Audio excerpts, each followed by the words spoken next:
नमस्कार,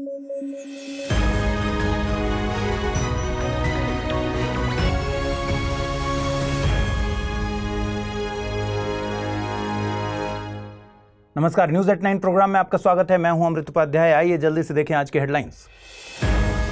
बांग्लादेश में शेख हसीना ने दिया इस्तीफा। लंबे वक्त से चल रहे हैं बांग्लादेश में प्रदर्शन। जॉब्स में रिजर्वेशन बना बड़ा मुद्दा। न्यूरालिंक ने दूसरी चिप की इम्प्लांट। इलॉन मस्क की कंपनी है न्यूरालिंक। ब्रेन कंप्यूटर इंटरफेस पर कर रहे हैं काम। और खबरों में आया वक्फ बोर्ड, बड़े बदलाव की बात। 1954 में हुआ था वक्फ एक्ट पास।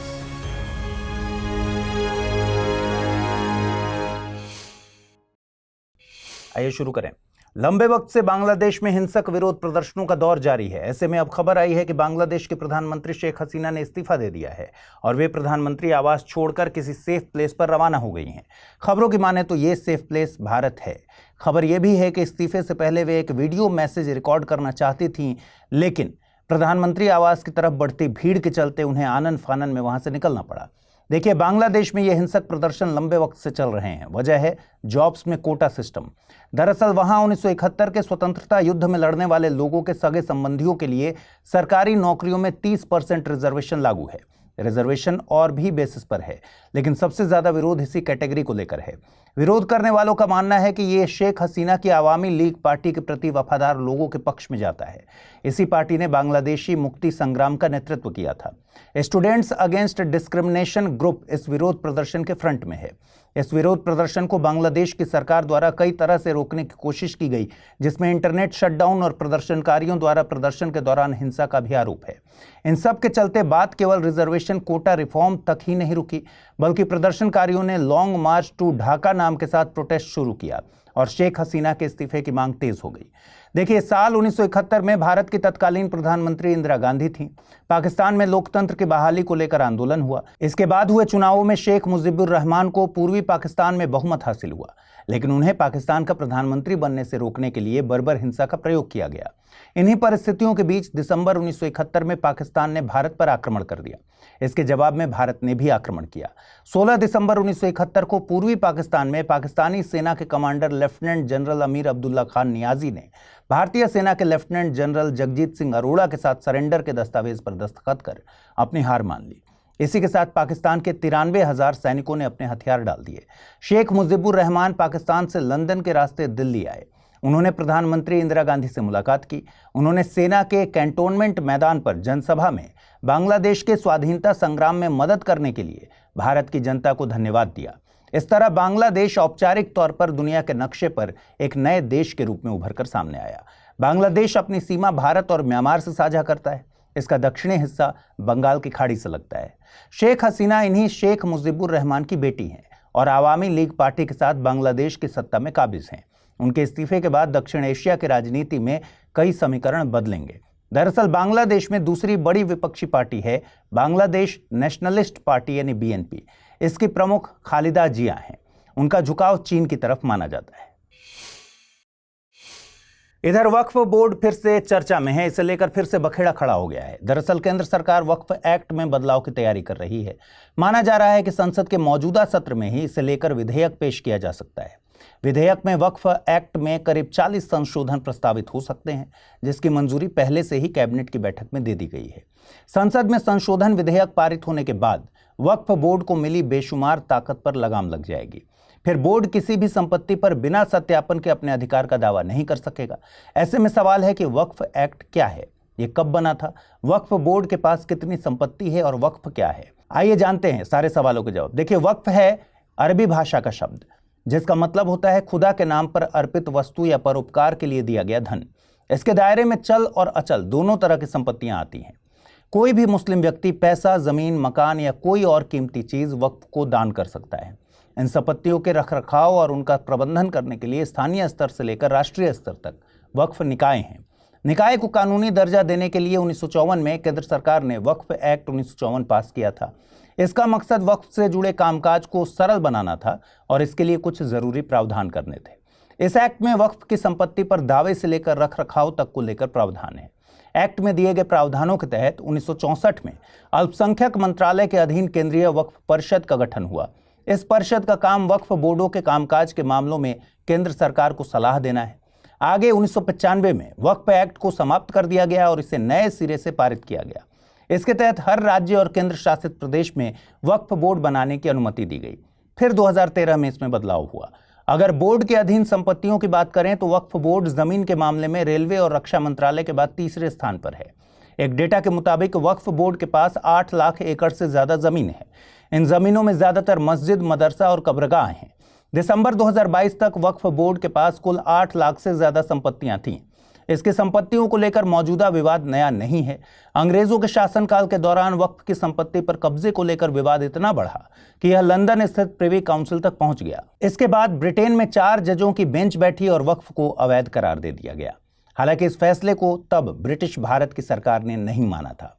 अब वर्तमान में जो बदलाव किए जाने की बात हो रही है उसे लेकर जस्टिस सच्चर आयोग और के रहमान खान की अध्यक्षता वाली संसद की संयुक्त कमेटी की सिफारिशों का हवाला दिया गया है।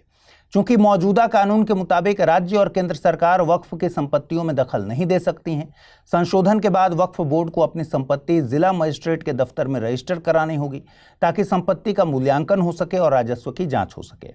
नए बिल में यह प्रावधान भी होगा कि सिर्फ मुस्लिम ही वक्फ संपत्ति बना सकते हैं।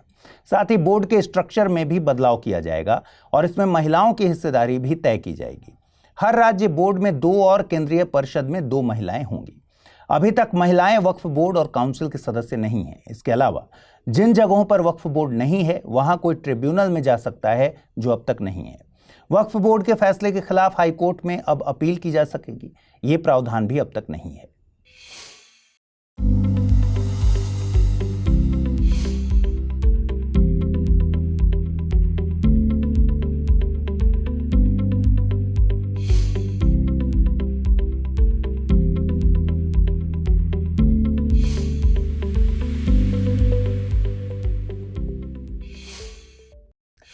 एलोन मस्क दुनिया भर में अपने एक्सपेरिमेंट्स के लिए जाने जाते हैं। स्पेस से लेकर हेल्थ सेक्टर तक उनके नवाचार बड़ी मशहूर हैं।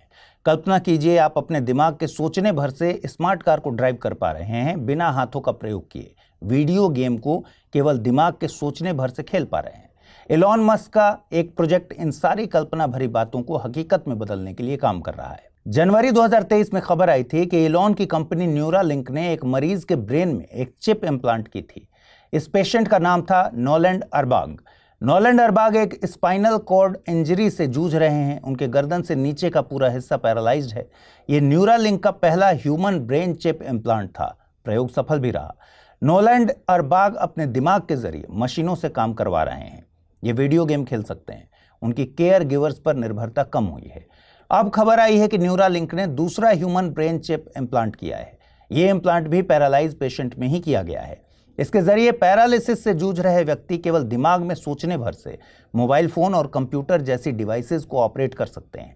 चिप की मदद से न्यूरल सिग्नल को कंप्यूटर या फोन जैसी डिवाइस पर ट्रांसमिट किया जा सकता है।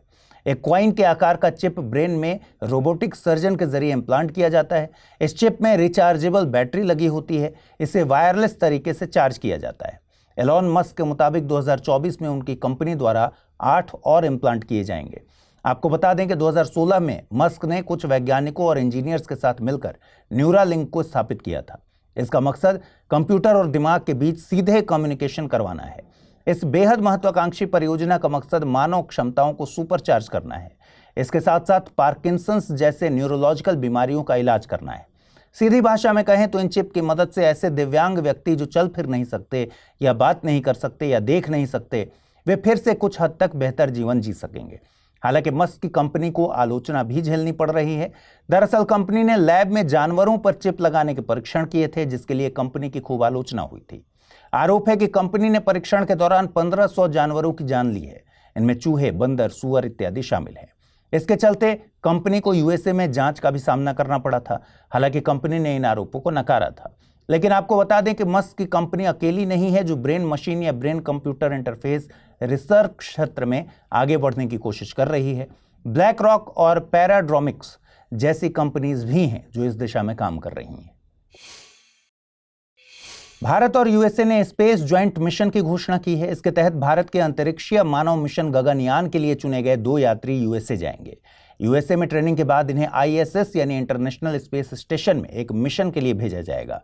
इसके लिए भारत की तरफ से शुभांशु शुक्ला को चुना गया है। प्रशांत नायर उनके बैकअप के तौर पर सेलेक्ट किए गए हैं। यहां ध्यान रखिए कि शुभांशु शुक्ला और प्रशांत नायर भारत के मानव मिशन गगनयान के लिए भी चुने गए हैं। ये दोनों गगन यात्री जब यूएसए के अंतरिक्ष यात्रियों के साथ आईएसएस जाएंगे तो इनका एक्सपीरियंस गगनयान मिशन के लिए भी काम आएगा। भारत और यूएसए की तरफ से इसकी घोषणा जून 2023 में ही की गई थी। आईएसएस के लिए इस मिशन को यूएसए स्थित एक निजी स्पेस कंपनी एक्सियोम स्पेस द्वारा ऑर्गेनाइज किया जा रहा है। इस मिशन को X4 नाम दिया गया है। इस मिशन पर भारत के 2 गगन यात्रियों के अलावा 2 अंतरिक्ष यात्री और शामिल हैं। इस मिशन के लिए लॉन्च व्हीकल स्पेसएक्स के द्वारा मुहैया कराया जाना है। बता दें कि गगनयान मिशन इसरो का एक बेहद अहम प्रोजेक्ट है। इसके तहत भारत द्वारा अंतरिक्ष में एक मानव मिशन भेजने की तैयारी है। यदि ये मिशन सफल रहा तो भारत अंतरिक्ष में इंसानों को भेजने वाला चौथा देश बन जाएगा। इससे पहले रूस, यूएसए और चीन ऐसा कर चुके हैं। इसके लिए इसरो की तरफ से लगातार टेस्टिंग चल रही है। 4 गगन यात्रियों का चुनाव इस मिशन की तैयारियों का ही एक हिस्सा है। देखिए, अंतरिक्ष में इंसानों को भेजना कोई आसान काम नहीं होता। वहां के क्लाइमेट के मुताबिक ऐसे इक्विपमेंट तैयार करना जिससे इंसानी शरीर सुविधापूर्ण तरीके से रह सके, इसके लिए हर इक्विपमेंट की लगभग रोज लंबे वक्त तक टेस्टिंग की जाती है। आइए देखते हैं आज का टर्म ऑफ द डे, और आज का टर्म ऑफ द डे है ऑटार्की। ऑटार्की एक ग्रीक टर्म है जिसका शाब्दिक अर्थ होता है खुद में सेल्फ सफिशिएंट होना। हिंदी में इसके लिए शब्द है आत्मनिर्भरता। ऑटार्की एक ऐसे राष्ट्र के लिए इस्तेमाल किया जाने वाला शब्द है जो आत्मनिर्भर होते हैं। ये राष्ट्र अपनी जरूरतों के लिए विश्व के अन्य देशों पर न के बराबर निर्भर करते हैं। अगर कोई राष्ट्र पूरी तरह से ऑटार्किक नेशन होगा तो वहां पर क्लोज्ड इकोनॉमी यानी बंद अर्थव्यवस्था होगी। ऐसी अर्थव्यवस्था में बाहर के देशों के साथ कोई व्यापार नहीं होता। आधुनिक वक्त में शायद ही कोई देश ऐसा हो जो पूरी तरह से ऑटार्की को फॉलो करता हो।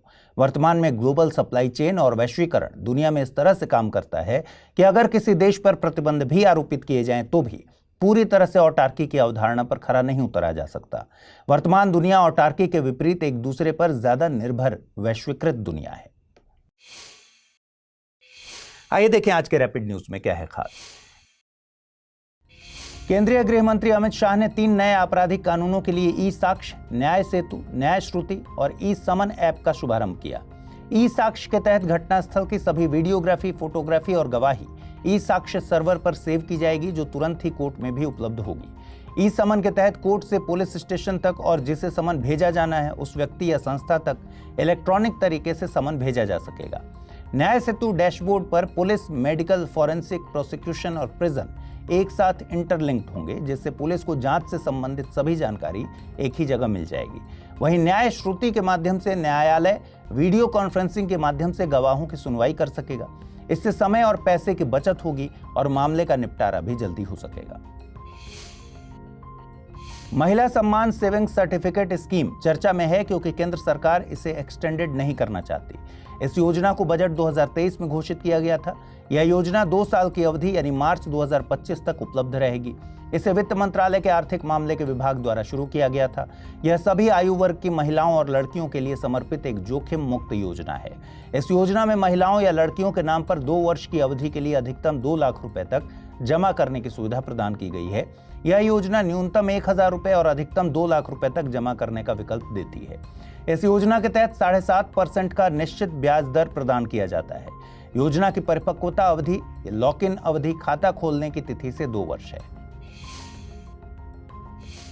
वायुसेना ने 200 अस्त्र मार्क 1 मिसाइलों के उत्पादन को मंजूरी दी। रक्षा मंत्रालय के अनुसार Astra mark 1 beyond visual range air to air missile है जिसकी रेंज 100 किलोमीटर से ज्यादा है।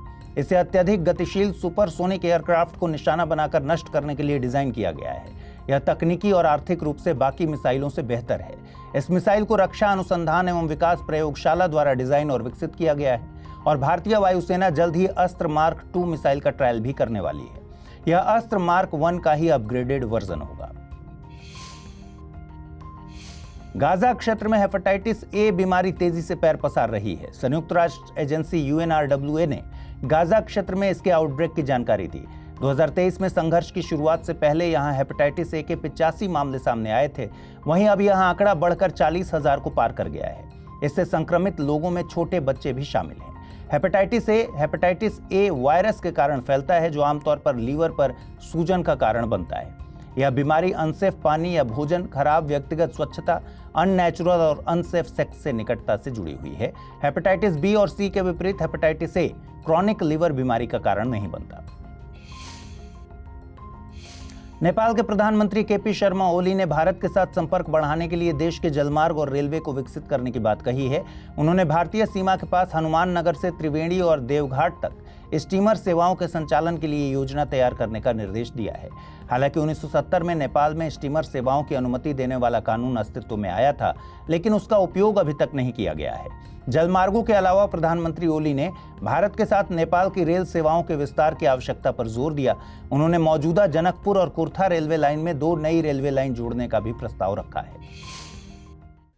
आइए समय है बुलेटिन पर आधारित प्रश्नों को देखने का। पहला प्रश्न है, निम्नलिखित कथनों पर विचार कीजिए। औटार्की को प्रायः आर्थिक आत्मनिर्भरता समझा जाता है।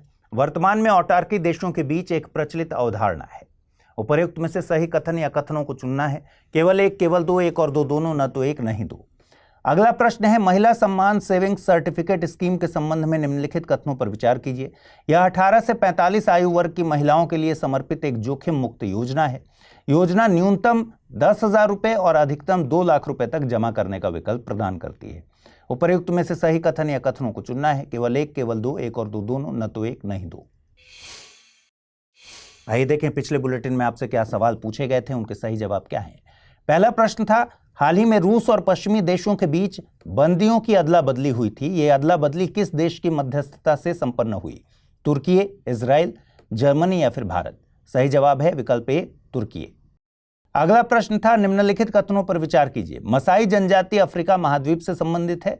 अर्घट मध्यकाल में प्रचलित भूमि की सिंचाई के लिए इस्तेमाल होने वाला यंत्र था।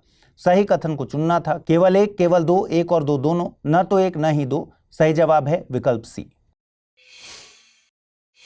तो आज इस बुलेटिन में फिलहाल इतना ही। कल रात 9 बजे आपसे फिर से मुलाकात होगी। ख्याल रखिए अपना, ठीक से पढ़ाई कीजिए, इस बुलेटिन को लाइक कीजिए। अगर आप इस बुलेटिन की PDF हासिल करना चाहते हैं, अमृत उपाध्याय 007 टेलीग्राम चैनल है, जिस पर इसकी PDF रोजाना मिलती है। और आज पूछे गए सवालों का जवाब भी आपको कमेंट बॉक्स में देना है। नमस्कार।